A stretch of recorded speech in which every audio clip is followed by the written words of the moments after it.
안녕하세요, 여러분. 네, 제가 잠깐 기도하고 말씀 증거하는 시간 갖겠습니다. 하나님 아버지 감사합니다. 하나님 오늘은 특별히 주일임에도 오늘은 크리스마스입니다. 하나님 우리에게 하나님의 아들을 주신 날입니다. 하나님 오늘 말씀을 통해서 하나님 크리스마스가 어떤 날인지 우리가 다시 한번 생각할 수 있는 시간이 되기를 원합니다. 하나님 그래서 의미 있는 성탄이 될 수 있도록 오늘 하루를 지낼 수 있도록 어떤 일을 하든지 간에 하나님 우리가 이것을 묵상할 수 있도록 하나님 우리를 인도하여 주시기를 원합니다. 아버지 희족일간 말씀과 함께하여 주시옵소서. 말씀의 주인 되신 하나님께서 친히 임하여 주셔서 하나님 우리가 반드시 알아야 될 것들을 알게 하시고 반드시 믿어야 될 것들을 믿게 하여 주셔서 하나님께 영광이 되고 우리의 삶이 온전히 주님께 드려드릴 수 있는 우리 모두가 되게 하여 주시기를 원합니다. 감사하며 예수님의 이름으로 기도했습니다. 아멘. 네, 여러분 오늘은 크리스마스죠. 네, 메리 크리스마스입니다, 여러분. 네, 오늘은 그래서 제가 크리스마스를 위한 설교로 오늘은 준비를 했고요. 그리고 이제 다음 주 1월 1일이죠. 다음 주에는 연결해서 말씀을 증거하는 걸로 하겠습니다. 네, 그래서 오늘 말씀 제목은 크리스마스를 위한 묵상입니다. 네, 그래서 제가 말씀의 본문을 마태복음 2장 1절부터 6절까지 그리고 미가서 5장 2절 이렇게 두 본문을 잡았습니다. 그래서 제가 잠깐 말씀을 한번 읽어보겠습니다. 네, 오늘은 크리스마스이기 때문에 여러분 성경을 안 보시는 분들도 한번 성경을 펴서 한번 함께 눈으로 함께 따라서 읽어주시면 좋겠습니다. 네, 제가 한번 봉독해 보겠습니다.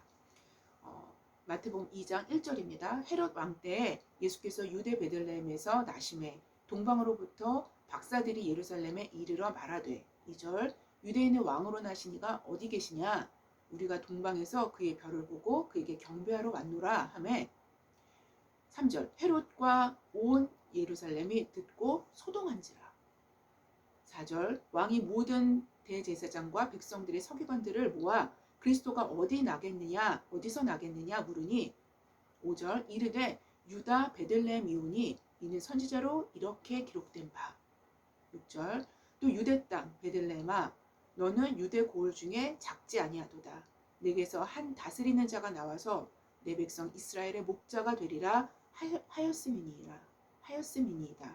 네, 여기까지 본문으로 잡았고요. 그 다음에 미가서입니다. 구약이죠. 구약 조금 끝부분에 있죠. 네, 미가서 5장 2절입니다.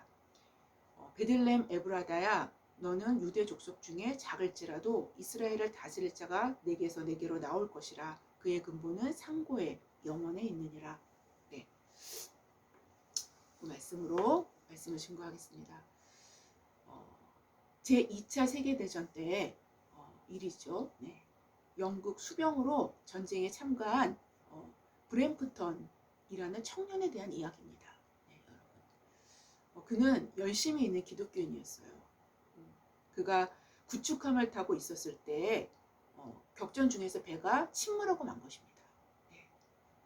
그는 다행히도 나무 토막 그 널판지 같은 그런 나무 토막 하나를 발견해서 그것을 붙잡고 떠 있었던 것입니다. 바다에. 예. 그런데 평소에 알고 지냈던 호주 시드니 출신의 사병도 이게 배가 그 침몰이 됐기 때문에 막 이렇게 떠내려오지 않습니까? 그 사병들이. 예. 그래서 그 사병도 표류하다가 서로를 알아보게 된 것이죠. 예. 배에서가 아니라 바다에서. 그는 매우 지쳐 있었고 나무 토막 하나로 둘이서 같이 몸을 의지할 수밖에 없었던 상황이었던 거예요. 네. 그러나 두 명이 의지하기에는 이 나무 널판지가 나무 토막이 너무 작았었던 것이죠. 그게 문제였어요. 예. 나무 토막은 둘이서 같이 붙잡으니까 나무 토막은 점점 바다 밑으로 내려가기 시작한 거예요. 예, 물 밑으로. 예. 두 명의 몸을 지탱하기에는 역부족이었었던 것이죠. 두 명 중 한 명은 나무 토막을 놔야 손을 놔버려야 될 상황이었어요. 예. 그래야 한 명이라도 살 수 있는 상황이었죠. 예. 그중 한 명만 생명을 유지할 수 있는 상황이었다는 소리죠. 둘 중 누군가는 자신의 생명을 포기해야만 했습니다. 브램프턴은 그 수병에게, 호주 시드니 수병에게 이렇게 말했습니다. 여보게, 나는 죽고 싶지 않아. 그러나 나는 죽어도 갈 곳이 정해져 있어. 자네는 아직 죄에서 구원받지 못했고 때문에 천국에 갈 수 있는 희망은 전혀 없잖아. 자네는 죽으면 갈 곳은 오직 한 곳이야. 그래서 나는 이 나무 토막을 자네에게 양보하고 싶네. 만약 자네가 살아난다면 가장 가까운 교회에 나가 과거의 죄를 회개하고 예수님을 믿게나 라고 말했다고 합니다. 그리고는 그 나무 토막을 그 수병에게 건네주고 그는 파도 속으로 행방이 묘연해진 것입니다. 그 후 시드니에서는 다음과 같은 일이 일어났습니다. 한 기독교 단체 직원이 기부금을 모으려고 어느 신사를 찾아갔어요. 그런데 그 신사는 예전에는 기부금을 모으러 오는 사람들한테 막 욕지거리를 막 하면서 야단을 치면서 보냈었던 사람이었어요. 실컷 욕만 퍼부었었는데 이번에는 정중하게 대접하고 목돈까지 건네주었던 것입니다. 이를 이상하게 생각한 직원은 그 연유를 물었더니 우선 이 편지를 읽어보십시오 라고 하면서 자신의 서랍에서 편지를 꺼내서 그 기부금을 모으는 사람한테 건네주었습니다. 그것은 브램프턴에게서 나무 토막을 양보받아서 목숨을 건진 수병에게서 온 편지였어요. 그 편지에는 그 수병이 목숨을 건진 것과 그리고 약속대로 하나님께 나아가서 이제는 훌륭한 신앙인으로서 생활하고 있다라는 내용이었습니다. 신사는 흘러내리는 눈물을 닦으면서 이렇게 말했습니다. 이것은 나의 조카에게서 온 편지입니다. 지난날에 너무나 많은 신뢰를 했습니다. 부디 용서해 주십시오. 이제부터는 힘 닿는 대로 돕겠습니다. 라고 말을 했다고 합니다.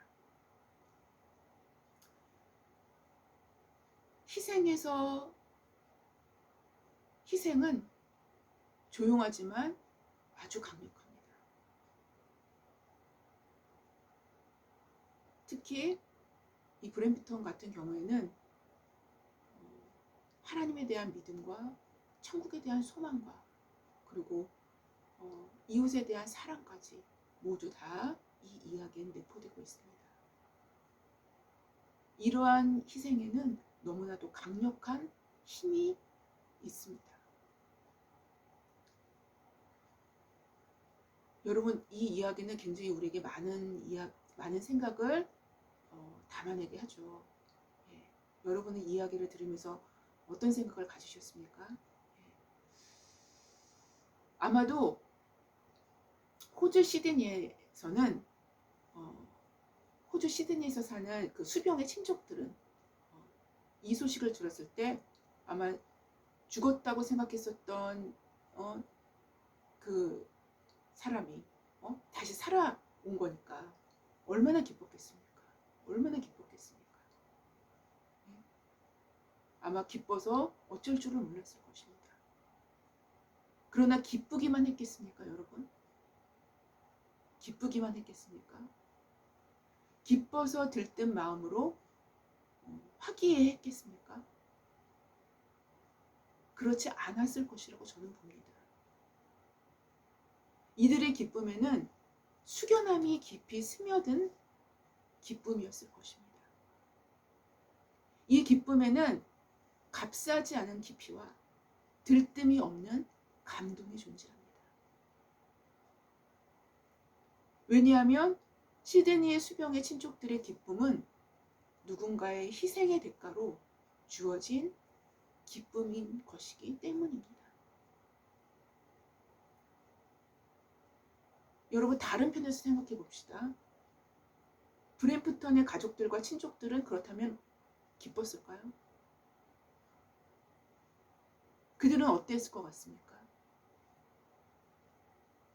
그가 천국에 있을 것을 알기에 굉장히 큰 위로를 받았겠지만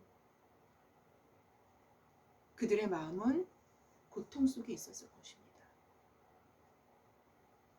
사랑할수록 더 깊이 아팠을 것입니다. 여러분, 그렇다면 제가 질문 하나 드리겠습니다. 크리스마스는 기쁜 날일까요? 슬픈 날일까요?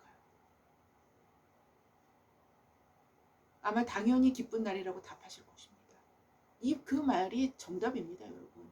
크리스마스는 기쁜 날입니다. 우리의 모든 죄를 위해서 구원자가 이 땅에 탄생하신 날이기 때문인 것입니다. 그러나 이 답은 인간 편에서 보았을 때만 정확히 맞는 답입니다. 그렇다면 하나님 편에서는 어떤 날이 되었겠습니까? 하나님 편에서는 사랑 때문에 스스로 낮아지시고 비천해지셔서 고통과 아픔을 짊어지시기 위해서 이 땅에 오신 날이라고 말씀드릴 수 있습니다. 모든 슬픔과 아픔을 감수하시기로 이미 결정되어진 날인 것입니다. 시드니의 수병의 친족들은 그가 돌아왔을 때 기쁨의 날이었지만 브램프턴의 가족들은 그 소식을 들었을 때 기쁨의 날이 될 수 없었던 것과도 어느 정도는 흡사하다고 말씀드릴 수 있습니다. 바로 크리스마스는 인간에게는 큰 기쁨의 소식이지만 하나님 입장에서는 처절하리만큼 자신을 낮추시고 최악의 환경으로 아들을 내친 날이라고 표현할 수도 있는 날이에요. 아들 입장에서는 아들에게 있어서는 죽기까지 복종하시기 위해서 비천한 말구유가 뭐예요? 네? 말의 먹이통이죠. 네. 동물의 먹이통에서 인간의 몸을 입고 태어난 날인 것입니다.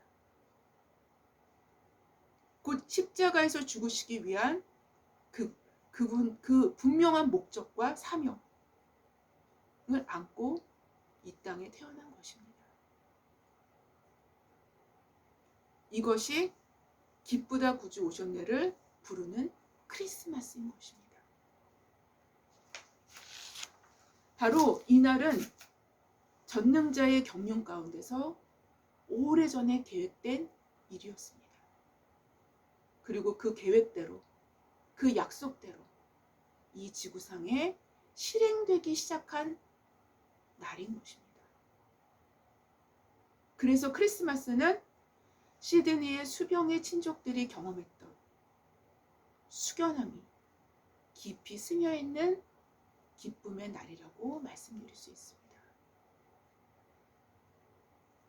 이 기쁨에는 값싸지 않은 깊이와 들뜸이 없는 감동이 가득한 날이라고 표현할 수 있습니다.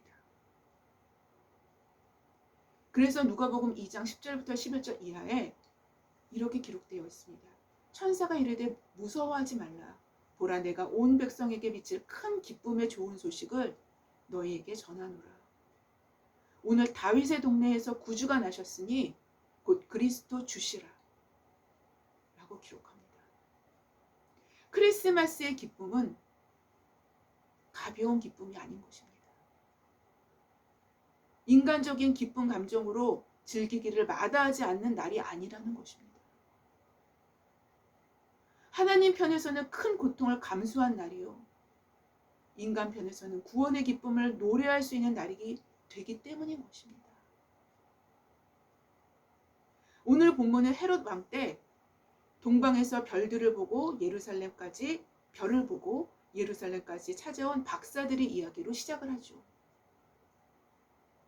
헤롯 왕이라고 기록된 오늘 본문에서 헤롯 왕이라고 기록된 인물은 헤롯 대왕입니다. 네.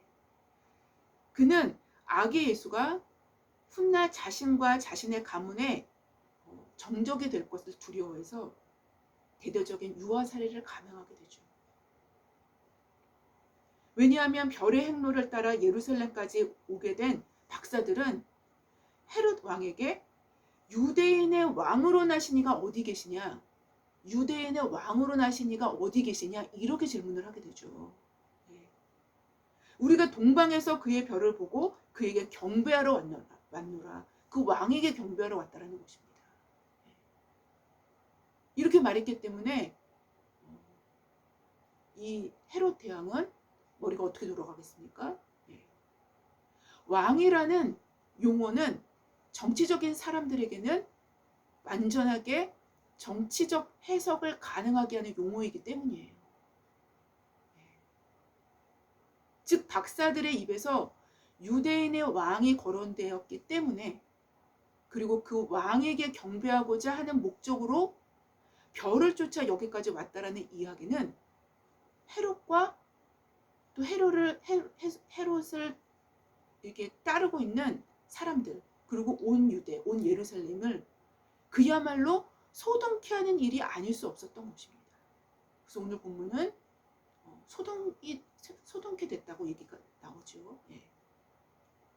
그러나 헤롯의 이러한 인간적인 두려움의 이면에는 이미 하나님의 아들의 탄생을 알고 있는 어두움의 세력에 충동을 받고 있는 그런 두려움이 있었다라는 것이죠. 이것을 감지할 수 있습니다. 그 두려움은 곧 바로 대대적인 유아 살해로 나타나게 됩니다. 헤롯은 이때 대제사장과 서기관들을 불러놓고 메시아의 탄생에 대한 성경적인 정보를 얻으려고 그들을 불러 모읍니다. 성경의 해박한 지식을 갖고 있던 유대의 대제사장과 서기관들은 바로 미가서 5장의 말씀을 언급하면서 메시아의 탄생에 대한 정보를 헤롯에게 전달을 하게 되죠. 유대 땅 베들레헴아, 너는 유대 고을 중에 가장 작지 아니하도다. 내게서 한 다스리는 자가 나와서 내 백성 이스라엘의 목자가 되리라 하였음이니라 라고 언급을 하게 됩니다. 여기까지가 마태복음에 나온 말씀입니다.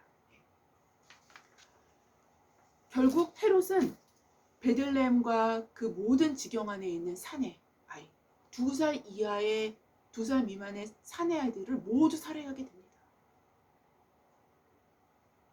아주 대대적인 대학살을 진행하게 되죠. 물론 요셉과 마리아 그리고 어린 예수님은 주의 사자 천사의 지시를 받고 애굽으로 피하게 됩니다.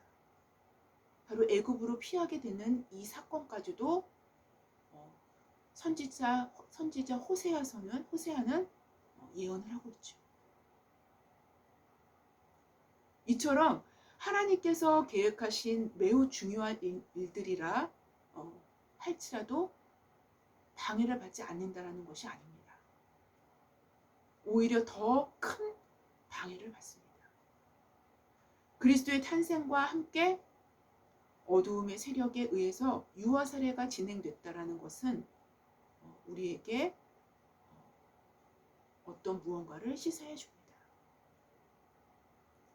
사실 오늘 본문인 마태복음 2장 6절 이하에 대제사장과 서기관들이 헤롯 앞에서 인용한 말씀은 미가서 5장 2절 전체를 모두 인용한 게 아니에요.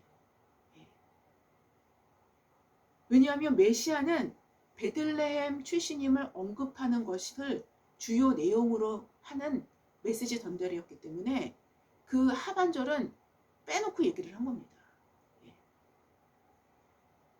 미가서 5장 2절을 살펴보면 우리는 마태복음에서 대제사장과 서기관들이 누락한 내용을 확인할 수 있습니다. 미가서 5장 2절에는 베들레헴 에브라다야, 너는 유대 족속 중에 작을지라도 이스라엘을 다스릴 자가 내게서 내게로 나올 것이라. 그의 근본은 상고에 영원에 있느니라 라고 기록합니다. 즉 베들레헴 에브라다에 태어날 다스릴 자의 실체, 본체를 기록하고 있다는 소리죠. 바로 그의 근본은 상고에 영원에 있음을 확인할 수 있습니다.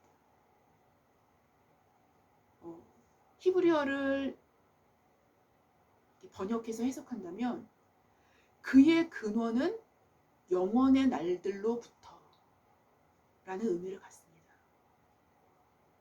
즉 태초에 라고 번역될 수 있는데요. 시간의 영역 밖에서 오신 분이라는 의미입니다.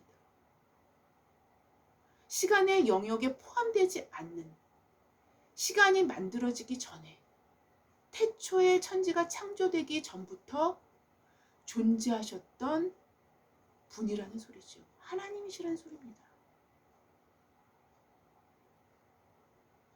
바로 미가 선지자는 베들레헴 에브라다에 태어나실 그분이 하나님이심을 증언하고 있는 것입니다.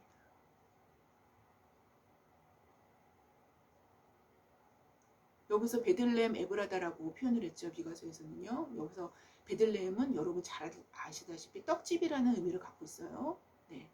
그 다음에 베들레헴 에브라다야 그랬죠. 네, 에브라다는 베들레헴의 더 고어입니다. 네. 동일한 지역을 나타내지만 베들레헴의 더 고어예요. 네. 그래서 동일한 지역을 두 번을 반복해서 강조를 한 것입니다. 네. 그래서 베들레헴 에브라다에 나실 분인데 베들레헴은 떡집이란 의미고 에브라다는 열매가 많다라는 의미입니다. 그래서 나름대로 조금 이렇게 풍요로웠던 아주 작은 동네였었던 것 같습니다. 여하튼 그 지역을 두 번이나 강조해서 성경은 기록을 합니다. 베들레헴 에브라다.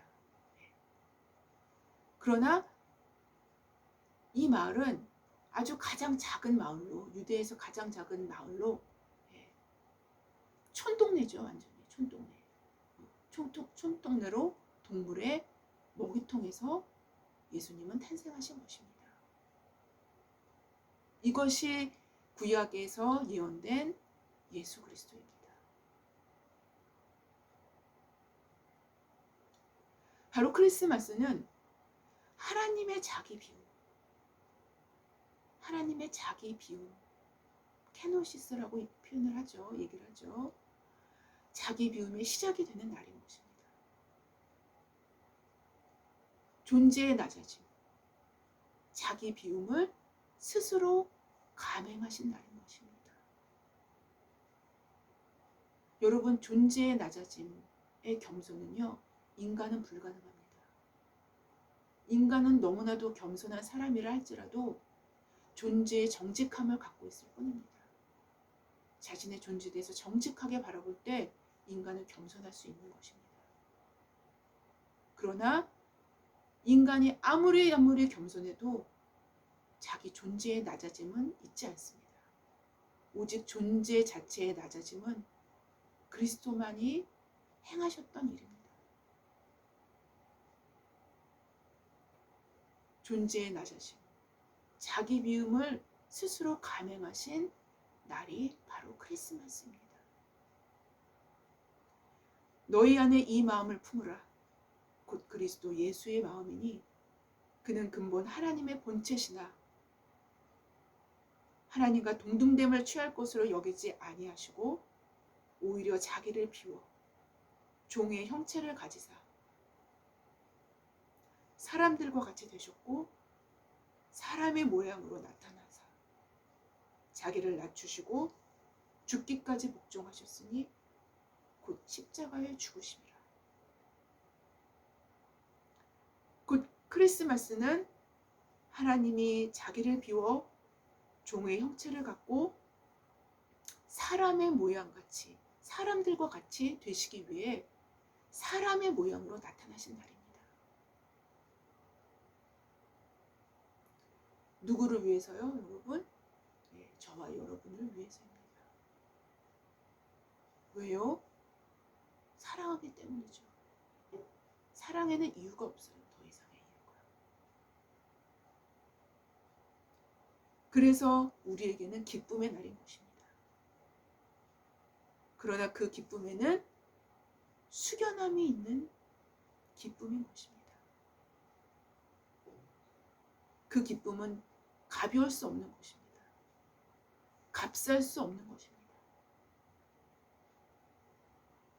아무쪼록 오늘은 크리스마스이죠, 여러분. 크리스마스를 깊이 묵상할 수 있는 큰 기쁨을 누리시면서 가볍지 않은 깊이가 있는 기쁨으로 들어갈 수 있는 그런 오늘 하루가 되시기를 주님의 이름으로 기도드립니다. 제가 기도하고 마치겠습니다. 하나님 아버지 감사합니다. 오늘은 크리스마스가 어떤 날인지를 생각해 보았습니다. 하나님 너무나 감사할 뿐이죠. 하나님 모든 것을 우리는 받습니다. 모든 것을 우리는 하나님께로부터 받습니다. 하나님 그저 감사하다는 말뿐이 할 수가 없네요.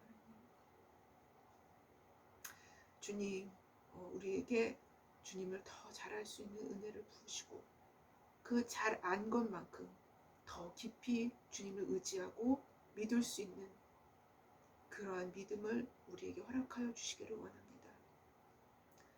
하나님 우리가 주님을 닮기를 원합니다. 하나님 주님의 그 겸손하심을 하나님 우리도 본받기를 원합니다. 하나님 오늘 그것을 묵상할 수 있도록 하나님의 자기 비움을 묵상할 수 있도록 하나님 우리를 인도하여 주시옵소서. 감사하며 예수님의 이름으로 기도했습니다. 아멘. 감사합니다.